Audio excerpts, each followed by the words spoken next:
अगर बीजेपी 400 पार करती है तो क्या वह संविधान को बदल देगी या भारत का संविधान खतरे में है? तो समझते हैं इसको। क्या अगर संविधान में किसी भी प्रकार का कोई भी संशोधन करना है तो वो आर्टिकल 368 के तहत किया जा सकता है।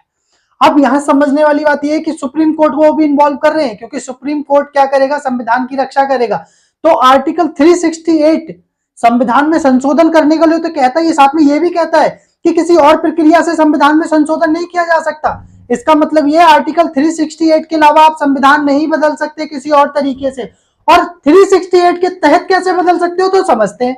3 प्रकार से संविधान को क्या है, संशोधित किया जा सकता है। पहला साधारण बहुमत के द्वारा, दूसरा विशेष बहुमत के द्वारा, तीसरा विशेष बहुमत प्लस आधे से अधिक राज्यों की सहमति।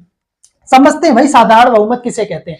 साधारण बहुमत का मतलब ये, संसद के अंदर जितने भी मेंबर हैं, अब समझ नहीं है, उसमें आधे से अधिक अगर सहमति दे देते हैं तो वह साधारण क्या है, बहुमत से बिल पास हो गया। जैसे एक एग्जांपल दे रहा हूं, 545 संसद, देखो ये रहा संसद। संसद में 2 सदन होते हैं, लोकसभा और राज्यसभा। लोकसभा में 545 मेंबर होते हैं और राज्यसभा में 245 होते हैं। अब मान के चलो लोकसभा के अंदर टोटल 200 लोग ही आए हैं, मान लेते हैं, ठीक है। गढ़ पूर्ति करने के बाद अगर 200 मेंबर आए हैं तो अगर उसमें आधे मेंबर यानी 100 से ज्यादा भी सहमति देते हैं तो क्या बिल पास हो गया। ये क्या है, साधारण बहुमत है। ये तो आसानी से समझ में आ गया होगा। इसके तहत क्या छोटे मोटे परिवर्तन किए जाते हैं। कैसे परिवर्तन, जैसे कि आर्टिकल 234 के तहत क्या है, संशोधन करना हो, यानी कोई नए राज्य की स्थापना करनी हो, नए राज्य की क्या सीमा का निर्धारण करना हो अर्ज में, या फिर क्या बोलते हैं किसी राज्यों को मिलाना हो, 2 राज्यों को मिलाना हो, तो वो आर्टिकल 234 के तहत किया जा सकता है।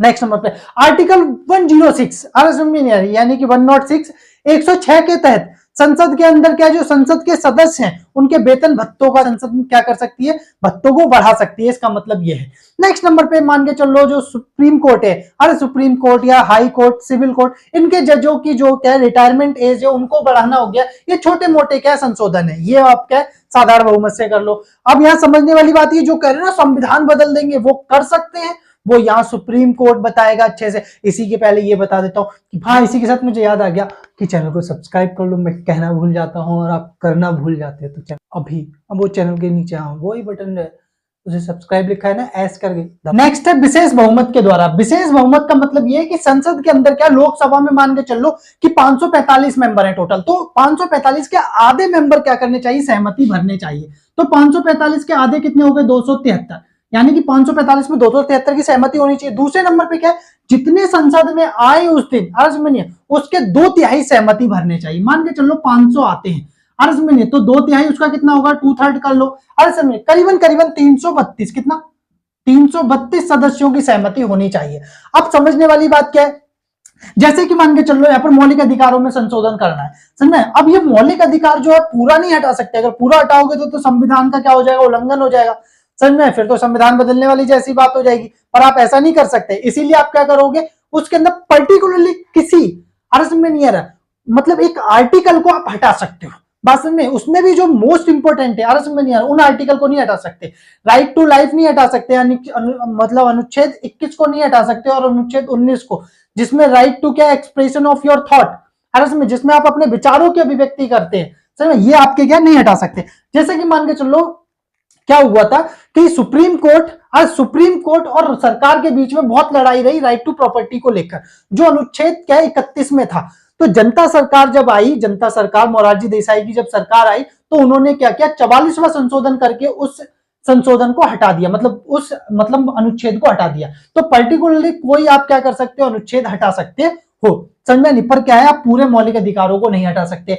अगर आप ऐसा करते हो तो फिर आप क्या है, बेसिक ढांचे को उल्लंघन कर रहे हो। अब यहाँ समझेंगे बेसिक ढांचा क्या क्या होता है, समझ में नहीं, क्योंकि केशवानंद भारती के अंदर क्या है, सुप्रीम कोर्ट ने जजमेंट दिया था। उस जजमेंट को डिस्कस करेंगे और फिर जानेंगे क्या ऐसा हो सकता है कि संविधान को बदले, अर्ज में नहीं है क्या, उसकी क्या रक्षा करने के लिए कैसे खड़े किए गए हैं, समझ में नहीं है, क्या वो ऐसा हो सकता है कमजोर हो कभी, समझ में। तो ये सारी चीजें देखेंगे, यहां पर हो गया, समझे। और दूसरा क्या है, विशेष बहुमत प्लस आधे से अधिक क्या है, राज्यों की विधायिकाओं की सहमति। जैसे कि मान के चल रहे थे, विशेष बहुमत तो समझ में आ गया, टोटल 545, आधे 273 की सहमति होनी चाहिए, पर जितने आए उसका 2/3 क्लियर है, तो करीबन कितना 332 मेंबर होने चाहिए।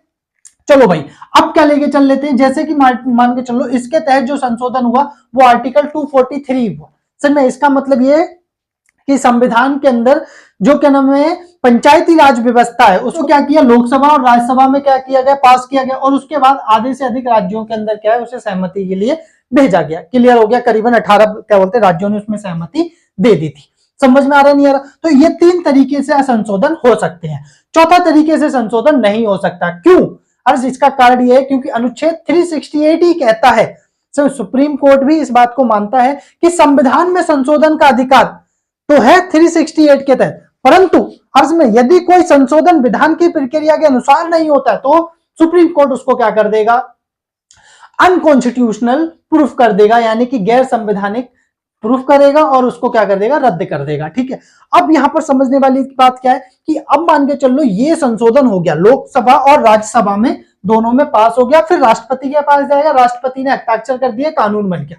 समझ में? अब शुरुआत होती है उसकी जुडिकल रिव्यू की प्रक्रिया, यानी अब आप क्या कर सकते हो, जैसे ही कोई कानून बने आप सुप्रीम कोर्ट में जा सकते हो। कहां पर? सुप्रीम कोर्ट में, कि जो ये संशोधन हुआ है वो क्या है, कानून का उल्लंघन है, संविधान का उल्लंघन है, इसको क्या करो, जुडिकल रिव्यू करते हैं। जैसे कि मान के चलो आर्टिकल 370 हटाया, समझ में, लोग सुप्रीम कोर्ट गए, जो क्या वो सुप्रीम कोर्ट ने कहा नहीं ये भाई क्या है, अनकॉन्स्टिट्यूशनल नहीं होगा क्योंकि ये संविधान की प्रक्रिया के तहत ही हटाया गया। दूसरा ले लेते हैं किसको, दूसरा ले लेते हैं अभी जो इलेक्टोरल बॉन्ड है, अर्ज में नहीं है, उसमें क्या है, सुप्रीम कोर्ट ने ये माना अर्ज में कि लोगों की क्या है, जो राइट टू क्या बोलते हैं इंफॉर्मेशन है, अर्ज में यानी सूचना पाने का जो अधिकार है उसका क्या उल्लंघन है, इसलिए इलेक्टोरल बॉन्ड के तहत क्या है भाई, सभी को क्या है जानने का अधिकार है कि किसने पैसा किसको दिया और किसने पैसा लिया। समझ, तो रद्द कर दिया। बात समझ में आ रही नहीं आ रही? तो यहां से इससे क्या पता चलता है, जुडिकल रिव्यू, आप कहां जा सकते हो, कोर्ट जा सकते हो। अब जैसे मान लेते हो कोर्ट जाते हैं तो कोर्ट के पास कितनी पावर है, क्या पता कोर्ट मान के चल लेते हैं लोगों के विचारों, क्या कोर्ट रक्षा ही ना कर पाए तो समझते हैं यहाँ पर कोर्ट कहां कहां रक्षा कर सकता है। तो यहाँ पर डॉक्टर भीमराव अंबेडकर का क्या है जानना बहुत जरूरी है। जब डॉक्टर भीमराव अंबेडकर भारत के संविधान को बना रहे थे तो डॉक्टर भीमराव अंबेडकर एक तो उस समय भारत के क्या है सबसे पढ़े लिखे व्यक्ति थे। समझ में, उन्होंने उस समय जितने भी स्वतंत्र देश थे, अरे सुनिए, ऑलमोस्ट सभी का संविधान उन्होंने पढ़ रखा था। बात समझ में नहीं आ रही है? ठीक है, अमेरिका समझ में नहीं है और ब्रिटेन यहाँ पर क्या मेन भूमिका निभाते हैं। समझते हैं किसको लेकर, अमेरिका को ले लेते हैं पहले। ठीक है, 4 जुलाई कितना, 4 जुलाई 1774 के में क्या हुआ, आजाद हुआ। यहाँ पर उस समय क्या, आज देखो अमेरिका में 50 राज्य, पर उस समय मात्र 13 राज्य थे। 13 राज्य में भी 12 राज्य क्या कर रहे थे, आजादी के लिए लड़ रहे थे। समझ नहीं? और क्या अंग्रेजों ने उन्हें आजादी दी नहीं, उन्होंने जबरदस्ती आजादी छीन ली। समझे, पर अंग्रेजों ने उन्हें बाद में आजाद किया, हम इसका डिस्कशन नहीं करेंगे। उन्होंने जो संविधान है वो 1789 में बनाया। इसका मतलब ये था, उससे पहले भी उन्होंने एक परिसंघ बनाया था, वो चला नहीं। ठीक है, वहां डिस्कशन इतना नहीं करेंगे क्योंकि इंडियन कॉन्स्टिट्यूशन की बात करेंगे, पर अमेरिका को डिस्कशन करना जरूरी है। तो अब समझना, अमेरिका ने जब क्या है अपना संविधान बनाया तो उन्होंने कहा देखो यार, हम जब छोटे छोटे थे यानी अलग अलग राज्य में थे तो कोई भी हम पे क्या गुलाम हमें बनाकर चला गया। तो इसीलिए हमें क्या करना चाहिए, अब सारे देश मतलब राज्य मिलकर एक क्या है देश बनाना चाहिए, जिससे कि कोई बाहर का देश आकर हम पे क्या ना कर पाए, हमें गुलाम दोबारा से ना बना पाए। क्योंकि पता ही है कोलंबस ने क्या किया था, अमेरिका की खोज की थी कब, 1492 के अंदर। उसने आजादी कब पा लिया अमेरिका ने, 1774 के अंदर अपने खुद ने आजाद कर दिया। क्या बोलते हैं 1786 के अंदर ब्रिटेन ने उसे आजाद कर दिया। 89 में उन्होंने अपना संविधान बना लिया। बात समझ में आ रही नहीं आ रही है? ठीक है, कब, 89 के अंदर। और उसके बाद उन्होंने करीबन 2 साल तक, कब 1789 से लेकर 91 तक बिल ऑफ राइट्स, यानी कि जो आज हम क्या है मौलिक अधिकार कहते हैं जो हमारे संविधान में, वो हमने अमेरिका से लिए। ठीक है, वो बिल ऑफ राइट्स यानी 10 संशोधन करके अमेरिका ने अपने जनता को, नागरिकों को अधिकार भी दे दिए। बात समझने वाली बात यहां पर क्या है कि इन्होंने ये देखा कि जुडिकल रिव्यू, देखना डॉक्टर भीमराव अंबेडकर ने अमेरिका का संविधान पढ़ा, फिर उसके बाद उन्होंने संविधान किसका, ब्रिटेन का अपना संविधान तो है नहीं, पर ब्रिटेन रीति रिवाजों से चलता हुआ आ रहा है, तो उसको समझा। गवर्नमेंट ऑफ इंडिया एक्ट 1935 को क्या है एस टू एस मान के चलो इंडियन कॉन्स्टिट्यूशन में ऑलमोस्ट उतारा गया। समझ में नहीं है? क्योंकि वैसे तो डॉक्टर भीमराव अंबेडकर ने यह भी कहा था कि संविधान की हमें जरूरत ही क्या है, आज समझिए हम चाहें तो क्या है गवर्नमेंट ऑफ इंडिया एक्ट 1935 के तहत क्या कर सकते हैं, संविधान चला सकते हैं। हो सकता है उन्होंने दुर्भाग्य मतलब क्या बोलते गलती से बात कह दी हो, क्योंकि इसका कारण ये बाद में जब उन्होंने संविधान बनाने में जो भूमिका निभाई, अर्ज में नहीं है वो आप सभी जानते हैं किस तरीके की अतुल्य है। अर्ज में नहीं है, इसका मतलब ये हुआ उन्होंने वो सारे प्रावधान उसके अंदर रखे, हर देश से जहां से जो चीज इंपॉर्टेंट थी उन्होंने कहा देखो, लोग कह रहे हैं कि भारत का संविधान उधार लिया हुआ संविधान है, तो देखो कोई भी अगर अच्छी चीज हो अर्ज में नहीं है उसे क्या है अडॉप्ट करने से पीछे नहीं हटना चाहिए।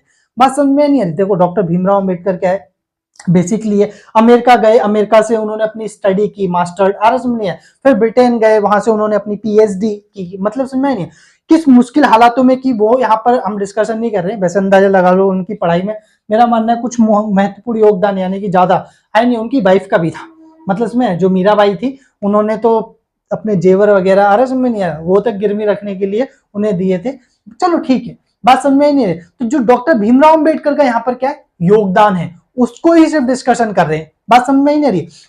तो जुडिकल रिव्यू की जो पावर है वो हमने कहां से ली, अमेरिका से ली, कहां से अमेरिका से ली, पर उसके अंदर भी क्या थोड़ा सा समझेंगे अभी नहीं यहाँ पर, ठीक है कि कहां से और भी हमने कुछ लिया है, ठीक है जैसे मान के चलो तो सुप्रीम कोर्ट की शक्ति देखते हैं, सुप्रीम कोर्ट में जुडिकल रिव्यू की जो पावर है अनुच्छेद 13 के तहत, किसके तहत अनुच्छेद 13 के तहत कहा गया है कि यदि कोई भी कानून अर्ज में जो राज्य के क्या राज्य का कोई भी कानून जो मूल अधिकारों का उल्लंघन करता है उसे क्या है सुप्रीम कोर्ट क्या कर सकता है गैर कानूनी घोषित कर सकता है या गैर संवैधानिक घोषित कर सकता है। अनुच्छेद 32 मौलिक अधिकारों के उल्लंघन पर रिट जारी करने का अधिकार दिया गया है सुप्रीम कोर्ट को, बात समझ में नहीं आ रही। नेक्स्ट नंबर पे अनुच्छेद 368, अभी 368 तो बता दिया है, संशोधन करने की प्रक्रिया 368 के तहत ही है, उसके अलावा क्या संविधान में संशोधन नहीं किए जा सकते। आपने अभी तक चैनल सब्सक्राइब नहीं किया चैनल सब्सक्राइब कर लो, समझ में नहीं आ रहा, इससे फायदा ये होगा कि आपको और बेटर से बेटर आज जितनी भी कंट्रोवर्सी होंगी उनसे रिलेटेड वीडियो मिलती रहेंगी। Next number